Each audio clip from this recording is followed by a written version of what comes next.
بہت لمبے نعرے نہیں لگائیں، پھر گفتگو کا ٹائم خراب ہوگا. اور ہو گیا. اب آپ کے مجمع میں ضروریات دین تو نہیں کہتا میں بکھی شریف کو، لیکن اس مجمع میں کوئی بندہ ایسا نہیں کوئی 20 مرتبہ اس نے بکھی شریف نہ سن لیا ہو، ایویں پیچھے بھی نہیں پہ جائے گا کسی گل دے. وہ گل کرن دیو جدے واسطے آئے ہیں. ہن من بکھی شریف، من بکھی شریف، من بکھی شریف رگڑا لایا جی کی کڈو ہوئے دے وچ. جی ہاں، اب حضور کی ختم نبوت کی بات ہو رہی ہے اور آپ پھر لاتے ہیں درمیان میں ایسی باتیں. یہ نہ کیا کرو، رک کر کچھ مسئلے کا موڈ سمجھا کرو کہ بات کس انداز سے ہو رہی ہے. ہاں، آستانے سب پر حق ہیں، ہمارے سر کے تاج ہیں، مگر کوئی موقع دیکھو. اس وقت حضور کے آستانے کی بات ہو رہی ہے.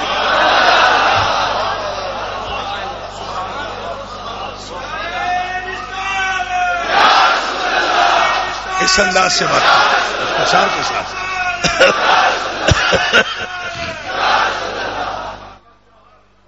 گرامی قدر حضرات، حضور ہمارے آقا و مولا امام الانبیاء آخری رسول ہیں، آخری نبی ہیں. اس پر کوئی بحث نہیں، کوئی بحث نہیں، آج تک کبھی نہیں، کوئی بحث نہیں اس پر. آپ کہیں گے بحث تو ہوتی ہے، میں کہ نہیں ہوتی، کوئی بحث نہیں ہے. دنیا میں 1 ارب 30 کروڑ مسلمان ہیں. 1 ارب 30 کروڑ، یہ بالکل جدید سروے ہے، تازہ. 1 ارب 30 کروڑ مسلمان ہیں. ان میں سے 2-4 اگر کتے کچھ بھونکتے ہیں تو میں اس کو باس نہیں سمجھتا. یہ باس ہوتی ہے. 1 ارب 30 کروڑ مسلمان جس بات پر متفق ہیں، کوئی نام نہاد کلمہ پڑھنے والا اگر 2-4 بک بک کرتے ہیں تو اس کو بھی ہم مسئلہ سمجھ لیں تو کوئی مسئلہ نہیں ہے. 1 ارب 30 کروڑ مسلمان پوری دنیا کے ہر خطے میں جو موجود ہیں، آج نہیں پہلے دن سے لے کر اسلام کی تاریخ میں کوئی ایسا بڑا گروہ مسلمانوں کا نہیں رہا کہ جو کلمہ پڑھتا ہو اور پھر وہ ختم نبوت کے مسئلے پر کلام کرتا ہو. جب شروع ہوا کچھ لوگوں کو خیال آتا تھا کہ بڑی عزت ہے نبی ہونا، رسول ہونا بڑی عزت ہے، کیونکہ حضور کو دیکھا تھا قریب سے، نبی علیہ السلام کو دیکھا تھا کہ ماشاءاللہ صحابہ کرام کا جو طریق تھا نبی کریم علیہ الصلوۃ والسلام کے ساتھ آداب کا، اس کو جب دیکھتے تھے تو لوگوں میں طمع آتا تھا، اس بات پر حرص آتی تھی کہ ہم نبی بن جائیں. ان لوگوں میں سے 1.25 لاکھ صحابہ میں سے ایک بھی ایسا نہیں ہوا جس نے یہ حرص کی ہو. وہ اندر سے بگڑے ہوئے لوگ ہیں. ویسے ہی اسود انسی ہو یا مسیلمہ کذاب ہو یا کوئی اور ہو، کبھی آپ نے مسیلمہ کذاب کا نام حضور کے ماننے والوں میں سنا ہے؟ اتنی حدیثیں ہیں، کسی میں مسیلمہ کذاب کا ذکر ہے، کسی میں اسود انسی کا ذکر ہے. لہذا میرا دعویٰ آپ سمجھ رہے ہیں مسلمانوں میں کبھی نہیں کوئی ہوا. آپ نے غور نہیں کیا. مسیلمہ کو اگر یہ آیا ہو، خیال آیا ہو، مسیلمہ کا نام ہم نے تو حدیث میں نے بھی پڑھا، حضور علیہ السلام کے 1.25 لاکھ صحابہ کے نام آتے ہیں. ہاں، اسد الغابہ میں آتے ہیں، نام الصحابہ فی تمیز الصحابہ میں آتے ہیں. اس موضوع پر بڑی لمبی چوڑی کتابیں، صحابہ کے باپ دادا تک کے نام لکھے گئے. جس تاریخ کو مسلمان ہوا تاریخ بھی لکھی گئی ہے. مسیلمہ کذاب کا کبھی نام صحابہ میں نہیں آیا. اسود انسی کا نام کبھی تابعین میں یا صحابہ میں نہیں آیا. یہ پہلے سے ہی مسلمان نہیں تھے. لہذا یہ کہنا کہ یہ مسلمانوں کے اندر کوئی فتنہ ہے، یہ غلط بات ہے. مسلمانوں کے اندر سے کبھی بھی حضور کے بعد نبی ہونے کا کوئی دعویٰ کبھی نہیں ہوا. باہر سے لوگ ایسے دعوے کرتے تھے اور ان کے دل میں طمع تھا لیڈرشپ کے لیے، ہم بھی شاید ایسے، اور اس کے ساتھ گروہ جو چلتے رہے 30,000 35,000. 35,000 40,000 ایک کے روایت کے مطابق 70,000 بندہ بھی چلا اس کے ساتھ یمنی. لیکن یہ لوگ وہ نہیں تھے جو اس کی نبوت کے قائل تھے. یہ خیال آتا تھا ان کو کہ اگر ہمارے خاندان میں بھی ایسی نبوت کا تصور پیش ہو جائے تو ہمارا خاندان بڑا عالی شان ہو جائے گا. یہ خیال آتا تھا. یعنی اگر مسلمہ کے ساتھ کوئی لشکر نکلا تو اس کا مطلب یہ نہیں تھا کہ اسے نبی ہی مانتے تھے اتنی بڑی تعداد میں. نہیں، ان کو یہ خیال بھی آتا تھا کہ اگر ہمارے خاندان سے بھی نبی ہو جائے تو ہمارے خاندان کو بڑی برتری حاصل ہو جائے گی. جس طرح آج کل کچھ بیوقوف شانے یہ بات کرتے رہتے ہیں کہ دین سارا صرف شہیدوں کے لیے ہے.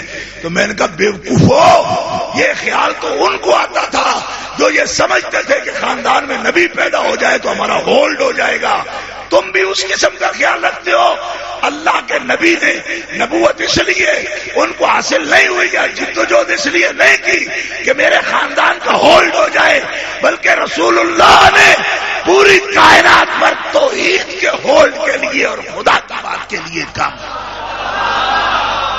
زور سے کہو سبحان اللہ. کوئی غرض نہیں تھی سرکار کی. اگر ہوتی تو یقیناً اپنے خاندان کو اپنا خلیفہ مقرر کرتے، اپنے خاندان کو امیر حج مقرر کرتے، اپنے خاندان کو آپ صرف قاری بناتے، اپنے خاندان کو مفتی بناتے، اپنے خاندان کو ہی صرف قاضی بناتے. بنایا مولا علی کو قاضی، مگر صرف انہی کو نہیں، وہ فقیہ بھی تھے، وہ قاری بھی تھے، وہ عالم بھی تھے، وہ سید عالم بھی تھے. مگر اس کے باوجود سرکار کے دروازے سب کے لیے کھلے تھے. جیسے آقاؤں کو پڑھایا ایسے ہی غلاموں کو پڑھایا، جیسے مکیوں کو پڑھایا ایسے ہی رومی کو بھی پڑھایا، ایسے ہی فارسی کو بھی پڑھایا، ایسے ہی بصری کو بھی پڑھایا. کیوں؟ فرمایا میں نرے اپنے خاندان کے لیے رسول نہیں ہوں، میرے لیے اللہ کا حکم ہے ما ارسلناک الا کافۃ للناس. جہاں جہاں انسان ہے مجھے سب کے لیے رب نے رسول بنا کے بھیجا.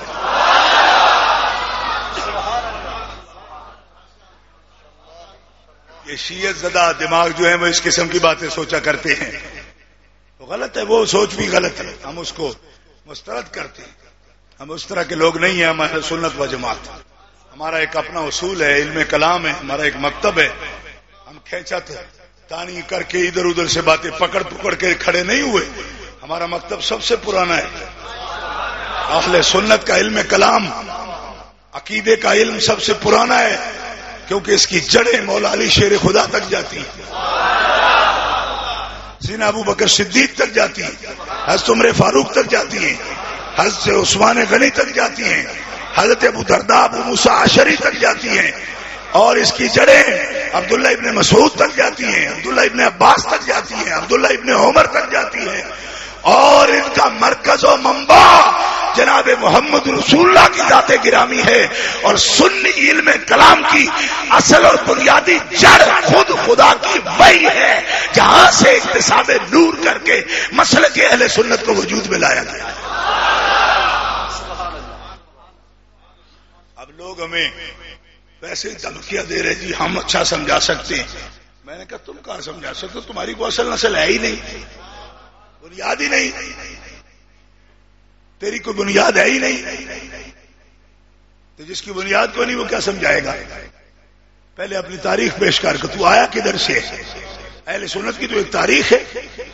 اہل سنت تو اس طرح جیسے آپ کوئی زنجیر ہوتی ہے تو اس کی ایک کڑی دوسری سے ملی ہوتی ہے نا، اس طرح آج سے لے کر ہم لوگ بہت چھوٹے لوگ ہیں. میں آپ کے سامنے بات کرتا ہوں، لیکن میں قسم اٹھا کے کہتا ہوں کہ میرا سلسلہ بھی اس طرح متصل ہے سرکار سے، ایک کڑی بھی ٹوٹی ہوئی نہیں ہے. 18 واسطوں سے حضور سے اس طرح جڑا ہوا ہے. اور جب تک ان کی اجازت نہیں ہے ہم تقریر نہیں کرتے، کیونکہ اپنے اساتذہ کو اجازت ان کے اساتذہ نے، ان کے اساتذہ کو ان کے اساتذہ نے، اور یہ سلسلہ سرکار تک جاتا ہے. اور با اجازت مبلغ ہیں ہم دین اسلام کے، خود ہی تکو تکی نہیں بن گئے. ہاں با اجازت مبلغ ہیں دین اسلام کے، اور یہ کڑیاں سرکار کے قدموں تک جاتی ہیں. آپ کی کدھر جاتی ہیں؟ ہم اہل حدیث ہیں. میں نے کہا تم کدھر سے تقریر کرتے ہو؟ 100 سال سے پہلے تو کوئی اہل حدیث ہی نہیں تھا جی. شیعہ تقریر کرتے ہو. میں نے کہا تمہاری کیا اصل ہے؟ کیا اصل ہے تمہاری؟ کہا مولا علی سے. میں نے کہا مولا علی سے کوئی ایک بات بیان کرو جو تمہارے اصول میں شامل ہو. میں چیلنج سے کہتا ہوں ایک بات بیان کر. مولا علی کے اصول میں تیرے پاس کیا ہے؟ مولا علی کا مکمل اصول اہل سنت و جماعت کے پاس. چیلنج سے یہ بات کہتا ہوں، لاؤ سامنے کیا ہے تمہارے پاس.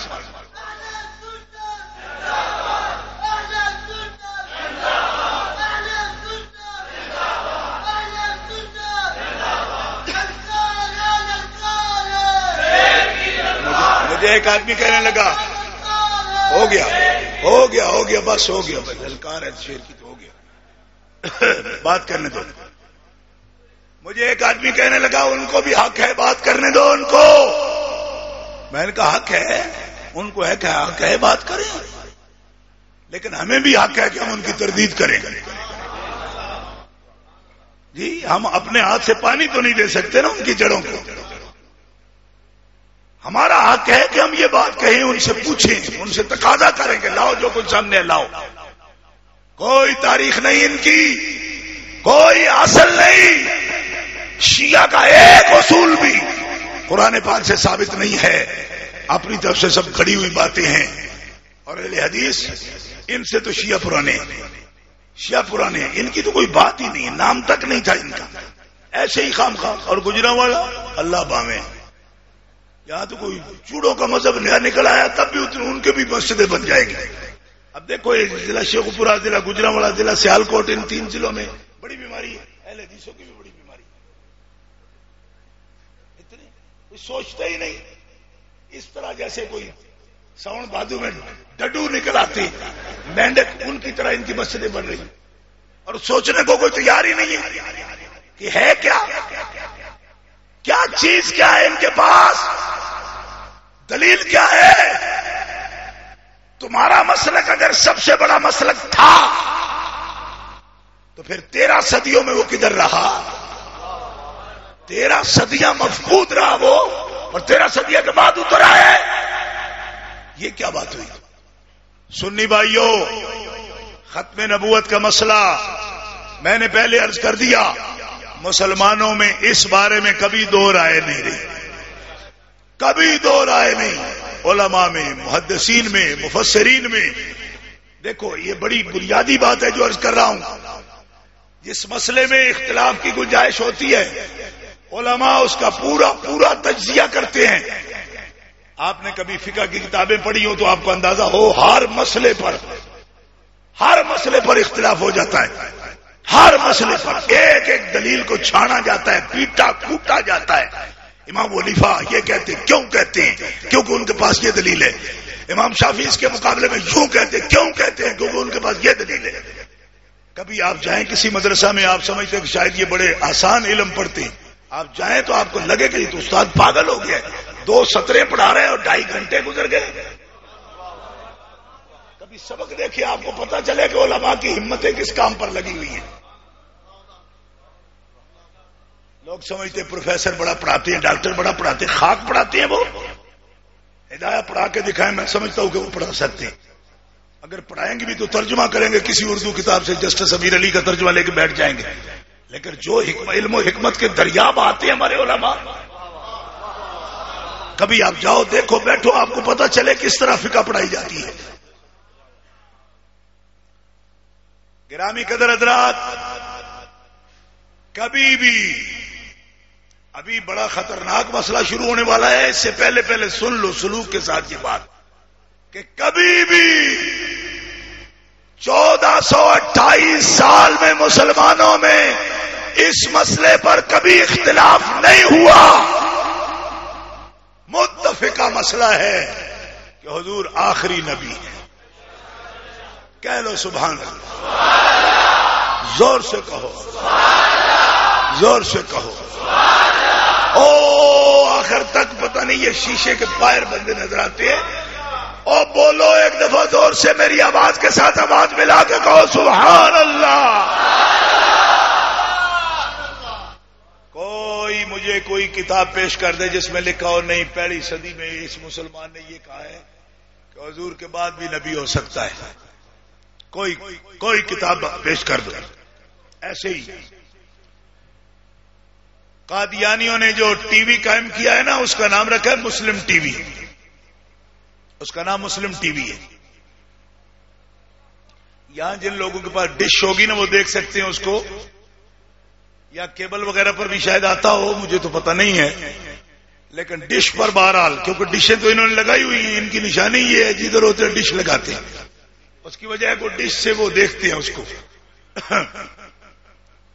اور اس کا خطبہ سنتے ہیں مسرور کا. قادیانیوں کا جو چینل ہے اس کے اوپر میں چونکہ برطانیہ میں ہوتا ہوں، پچھلے 3 سال سے زیادہ عرصہ ادھر رکتا ہوں، میں اکثر اس کو چیک کرتا رہتا ہوں، اس وجہ سے کہ کیا کہہ رہے ہیں اور کس انداز سے کہہ رہے ہیں.